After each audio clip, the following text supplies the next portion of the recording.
ñu ngi yaakaar si yàlla na yàlla dina fajal lii. Fatima yal na yàlla alag la, yal na yàlla alag la te na la fi bàyyi ngay dund ak alkaange googu ci barke Cheikhu Tidiane. ñu ngi def tawasul ci Cheikh Ahmed Tidiane, ci buntu Alaaji Ahmadu, ci buntu Mawlana Cheikh Ibrahim Niass, di ñaan yàlla yal na yàlla alag la, alag goo xam ne dala fiy bax ngay deeg ay fitna di dundaale ay fitna ki jafe-jafe àdduna ki wéradi. yàlla man nga ko te am nga ko. amuñ benn kattan, néew nañ doole te am nga doole. yaa ñu yirif te ñooy sa jaam yow yàlla. te jaam bii tooñ nañu lool te amuñ xolu jéggale, xolu fayu lañ am. liñ mënee mooy ñaan yàlla.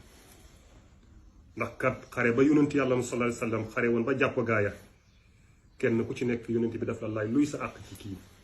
te ñooñu ay saaba lañ. dem saaba yi lañu laaj kenn ku ci nekk luy sa àq, kenn ku ci nekk wax ne diw nañ ko def nangam. yonent mi aji mat gi nag def ne man mi yàlla yónni lii laay def. ñun dañoo matadi te néew kàttan, moo tax ñu feeñal suñ lii mooy yàlla fuddal ñu ndikkam ci barke Cheikhu Tidiane. Baye Mbaye MC doomu Cheikh Ibrahim Niass la, bàyyee ko jur. Cheikh Ahmed Dame Ibrahim Niass